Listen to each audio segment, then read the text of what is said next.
Price Lord. ரோமர் 11வது அதிகாரம் 22வது வசனம்.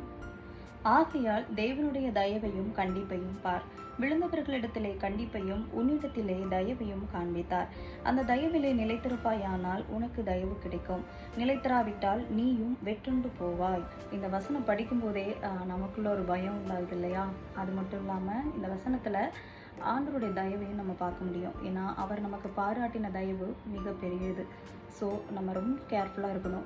விழுந்தவர்களிடத்திலே கண்டிப்பையும் உன்னிடத்திலே தயவையும் காண்பித்தார். விழுந்தவர்கள், அதாவது விழுந்து போனவர்கள், இதில் நம்ம 2 பேரோட லைஃப்பை நம்ம எக்ஸாம்பிளாக பார்க்கலாம். ஒன்று பேதுரு, இன்னொன்று யூதாஸ். பேதுரு ஆண்டவரை மறுதளிக்கிறார், யூதாஸ் ஆண்டவரை காட்டி கொடுக்கிறார். 2 பேர் பண்ணதுமே தப்பு தான். ஆனால் பேதுரு மனக்கசந்து அழைக்கிறாரு, ஐயோ நான் ஆண்டவரை காட்டி கொடுத்துட்டேனே அப்படின்னு சொல்லி. இனி நான் ஆண்டவர்கிட்ட போனால் கண்டிப்பாக என்னை ஏற்றுக்க மாட்டார், அதனால் நான் பழைய லைஃப்குள்ளே போகிறேன், அவ்வளோதான் நான் விழுந்துட்டேன் அப்படின்னு சொல்லிட்டு பேதுரு நினைக்கிறாரு. ஆனால் ஆண்டவர் அவர் அப்படி விடலை.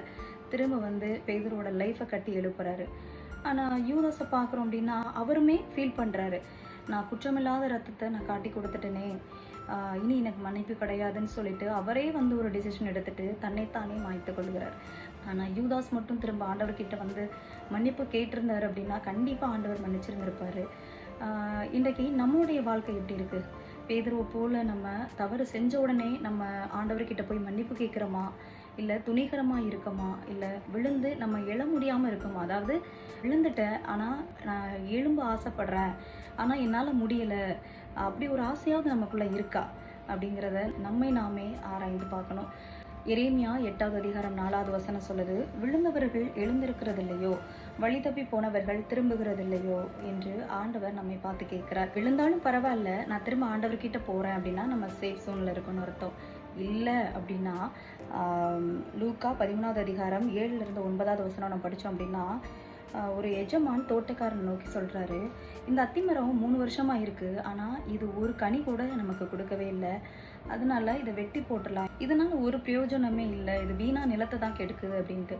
ஆனால் அந்த தோட்டக்காரன் என்ன சொல்கிறான் அப்படின்னா, இல்லை இந்த 1 வருஷமும் இருக்கட்டும், கனி கொடுத்தா பார்க்கலாம், இல்லாட்டி வெட்டி போட்டுடலாம் அப்படின்னு சொல்லிட்டு. இதே போல தான் நம்முடைய ஆண்டவராக இயேசு கிறிஸ்து நமக்காக பிதாவிடம் பரிந்து பேசிகிட்டே இருக்கிறாரு, என் பிள்ளை மனம் திரும்பிடும், கொஞ்சம் டைம் கொடுக்கலாம் அப்படின்னு சொல்லி.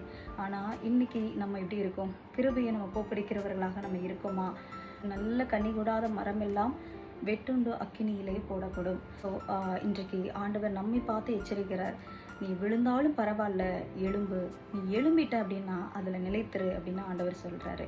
ஏன்னா அவர் நமக்கு பாராட்டின தயவு ரொம்ப பெருசு. இந்த உலகத்தில் எவ்வளவோ நல்லவங்க இருக்காங்க, நம்மளை சுற்றி இருக்கிறவங்க கூட எவ்வளோ பேர் நல்லவங்க இருக்கிறாங்க, ஆனால் அவங்களாம் ஆண்டவர் இன்னும் அறிந்து கொள்ளலை. ஆனால் நம்ம தகுதியே இல்லை, என்ன காரணத்தினால ஆண்டவர் நம்மளை செலக்ட் பண்ணாருன்னு இப்போ வரைக்கும் தெரியல. எந்த ஒரு நன்மையுமே இல்லாத நம்மளை ஆண்டவர் தெரிந்து கொண்டிருக்கிறார் அப்படின்னா அவர் பாராட்டின கிருபை ரொம்ப பெருசு இல்லையா? ஏன்னா தகுதியே இல்லாத ஒரு மனுஷனுக்கு ஆண்டவர் காண்பிக்கிறது தான் தயவு. ஸோ இந்த தயவில் நம்ம நிலைத்திருக்க ஆண்டவர்கிட்ட நம்ம கிருபை கேட்கணும். 1 கொரிந்தியர் 10வது அதிகாரம் 12வது வசனம் சொல்லுது, இப்படி இருக்க தன்னை நிற்கிறவன் என்று எண்ணுகிறவன் விழாதபடிக்கு எச்சரிக்கையாக இருக்க கடவன். கரெக்டாக தான் இருக்கேன் அப்படின்னு நம்ம நினைக்கவே முடியாது.